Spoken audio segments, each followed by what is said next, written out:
And Fair Oaks Ranch officials are sounding the alarms after two rabid animals were found within the city. And this continues a trend of rabies findings across Bear and surrounding counties. To keep yourself safe, it's recommended you never approach a wild animal and to vaccinate yourself and pets and livestock. For more insight on the recent discoveries, we spoke to Fair Oaks Ranch Animal Control Officer Sarah Klobowski. So in the last week, we've had two cases, which is a little unusual because it was in two different counties. What we're stressing to people is because of these two cases specifically, it was a resident's pet that was let outside in the backyard and discovered these animals both times. So what we're really stressing is that when you let your pets out, please check the yard first because it just takes one bite from these guys. Could you elaborate if there are any different forms of rabies that we should be keeping an eye out for? One of it being the typical aggressiveness, they attack for no reason. So if a rabid animal does see your pet, immediately he's most likely going to attack your pet, and then at that point, they are at risk for rabies. The second form is more, it's called the dumb form, but it's basically like the seizures, the paralyzed, things like that.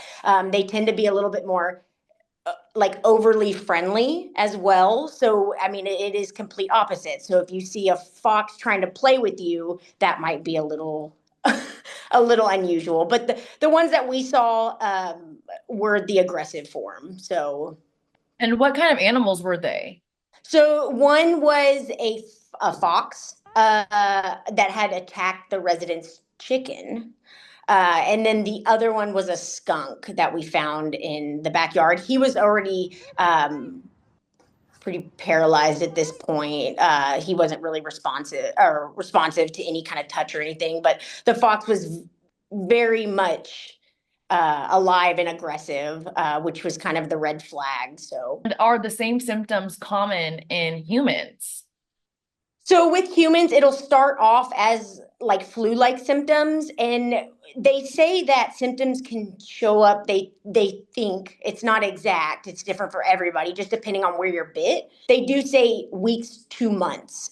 There has even been cases of years. So there's not exactly like a time frame, but they usually say between weeks and months. So if you are bit by a suspected rabid animal, but immediately go to the doctor. For instance, if I was to come to your house and pick up a rabid animal, we send it off and they'll send the reports back within 24 hours because it is so important with these results. And then at that point, once we have the results, we immediately tell them, like, you need to go get treatment, because you do have up to like a 10-day window to start like preventative measures after being bit.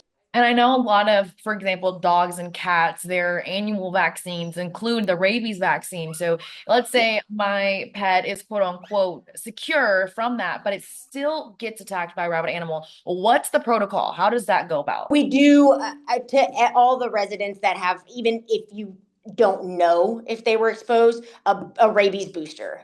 Immediately take them to the vet and get a rabies booster. Now, if they are up to date on the vaccines, it does lower your chances, but we do want to cover our bases because with rabies across the board, if symptoms set in, it has a like 100% fatality rate. There's only been like one or two survivors in the history. Thank you so much for giving us the advice, the Of insight, course. things that we needed to know now that Of course. these cases are active. We really appreciate your time this morning.